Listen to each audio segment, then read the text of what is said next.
캠프파이어처럼 뭔가 불을 지피면서 시작을 하는데 음모를 태우면서 화려한 서막을 알릴 때 뭐지 여긴? 저 미친 새끼 하면서 웃으니까 이런 거 얘기하면 괜찮나? 직업으로서 개그맨은 어떤 것 같아요? 직업으로서 개그맨은 굉장히 훌륭한 직업이라고 생각을 해요. 왜냐면은 일단 취지가 그 남을 웃기는 게 직업이다. 그걸 업으로 삼는다라는 거는 굉장히 뜻깊은 일이잖아요. 예. 사실 그것만 따로 놓고 봤을 때는 너무 훌륭한 일이고 힘든 일이고 보람 있는 일이다. 사실 개그맨이라는 직업이 남을 웃긴다는 직업이 쉽지는 않아요. 연예인이라는 직종, 개그맨이라는 직종 자체가 가지고 있는 불안정성이 굉장히 크죠. 또 인기라는 것이 대중의 기호라는 것이 굉장히 요즘 같은 경우는 굉장히 또 빨리 트렌디하게 막 바뀌기 때문에 살아남는다는 것도 쉽지 않고 지금 생각해보면 조금 이 직업에 대한 전문적인 트레이닝이나 이런 것들을 잘 모르고 혹은 부족한 상태에서 좀 겁없이 뛰어들었다 이렇게 볼 수 있죠.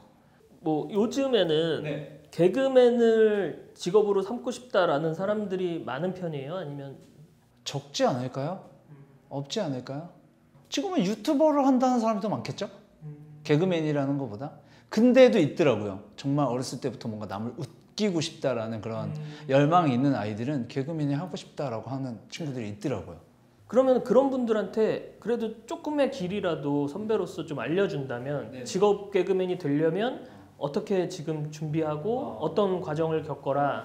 좀 크게 나눠보면 아이디어를 짜면서 그 아이디어를 이제 구현해내는, 연기로 구현해내는 그런 게 개그맨의 정의가 될 수도 있고 그냥 개그맨이란 건 종합 연기자, 그러니까 웃음을 위한 연기자, 희극 연기자라는 개념이 될 수도 있어요. 그래서 어떤 개그맨들은 정말 지금도 잘하고 있고 너무나도 연기를 잘하는데 아이디어가 이런 거나 짜거나 이런 게 아닌 사람들이 있어요. 근데 그런 분들은 너무 연기를 잘하니까 아이디어를 짤 필요가 없어요. 그러니까 무대에서는 그냥 웃겨버리기 때문에 뭐 아이디어를 웃기는 게 아니에요. 그냥 웃겨버리기 때문에 그래서 저는 두 부류, 자기가 어떤 부류인지를 좀 생각을 해보는 게 먼저 중요한 것 같아요. 만약 제가 말한 거에 두 번째 경우라면 연기를 너무 웃기게 연기를 잘한다라고 하면 그거에 특화되어 있는 게 좋죠. 아무래도. 왜냐면 너무 잘 살리면 재밌는 대본 써서 누군가 써서 이 사람을 데리고 오고 싶어 한단 말이에요. 이게 연기에 대한 부분이고 그리고 아이디어를 짜는 개그맨 같은 아이디어를 짜고 그거를 또 조금 연기를 살릴 수 있는 그런 내가 그런 자질이 있다라고 생각하시는 분들은 너무 판이 좋잖아요. 지금 방송국에 내가 들어가기 위해서 애를 써야 되는 그런 게 필요 없고 어떤 뭐 유튜브가 돼도 좋고 뭐 개인 방송이 돼도 좋고 뭔가를 할 수가 있잖아요. 그런 걸 해보면서 역량을 쌓아가면 좋을 것 같아요. 되게 외국 같은 사례에서는 겟아웃 영화도 미국의 코미디언이 만들었잖아요. 그분이 예전부터 만들었던 영상들을 보면 되게 간단한 아이디어부터 막 시작해서 발달하는 그런 것들이 많아요. 그래서 좀 개그맨은 아이디어를 짤 수 있기 때문에 꿈을 크게 가지면 언젠가 저렇게 재미난 영화 혹은 다른 영화들도 만들 수 있고 그런 큰 꿈을 가지시는 개그맨이 있으시면 어떨까라는 생각을 해보죠. 근데 개그맨이라는 정의가 이제 어떻게 될지 모르겠어요. 왜냐면 저희 공채 개그맨이라는 시스템이 있었던 때에는 공채거나 아니면 특채로 받거나 기수를 받거나 하시는 분들이 보통 개그맨이다라고 했어요. 그래서 밑도 끝도 없는 사람이 뭔가 개그맨이라는 표현을 안 쓴단 말이에요. 인정하지도 않고. 사실 근데 지금은 그 경계가 무너졌어요. 뭐가 개그맨이냐라고 했었을 때는 그냥 웃긴 사람이 개그맨인 거예요. 그러다 보니 뭐 그런 루트가 있다라고는 잘 뭐 얘기하기가 좀 어렵지 않나. 그럼 어떻게 보면 직업으로서의 개그맨 마지막 세대일 수도 있겠네요. 그렇죠. 개그맨이라는 이름을 쓰는 마지막 세대일 수도 있다.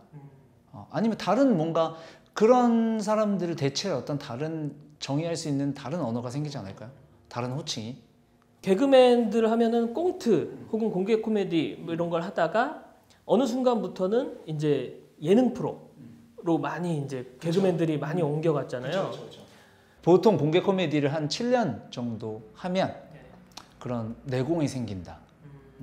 왜냐면 개그는 짜여진 대본을 연기하는 거잖아요. 근데 예능 같은 경우는 순간적으로 오는 시츄에이션들에서 거기서 이제 순발력으로 웃겨야 되는데 그 상황이 내가 이걸 치려고 기다리고 있으면 뭐 어색해지고 자연스럽게 녹아들어야 되는데 그런 것도 있고 아니면 그렇잖아요. 친구들끼리 있으면 너무 웃긴데 얘가 어디 딴 데 가면 안 웃긴 애들이 있잖아요. 그런 것처럼 친하면 웃기단 말이에요. 친하면 그 무대가.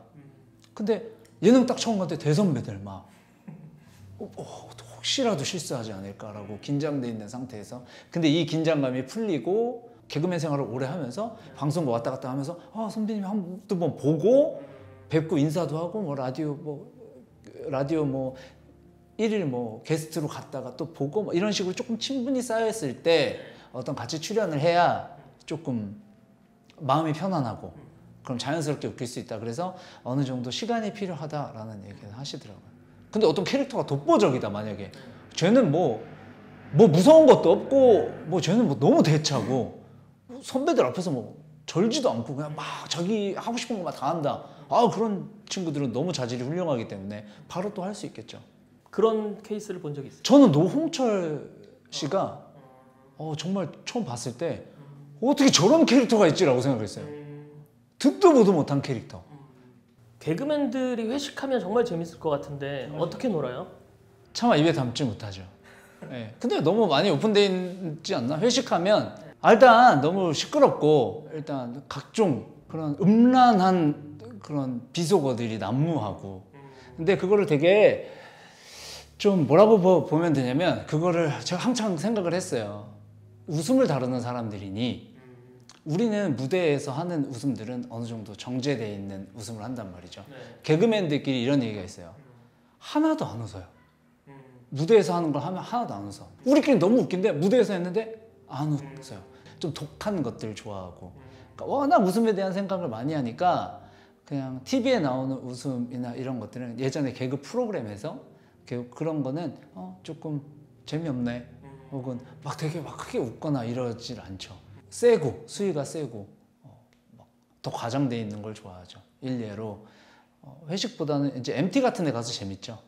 충격적이었던 장면은 이제 이런 거 얘기하면 괜찮나? 이제 성화봉송처럼 이제 뭐 캠프파이어처럼 뭔가 불을 지피면서 시작을 하는데 이제 남자 선배 지금 뭐 실명을 읽겠으면 남자 선배의 그 음모를 태우면서 화려한 서막을 알릴 때 뭐지 여긴? 이라고 충격이었어요.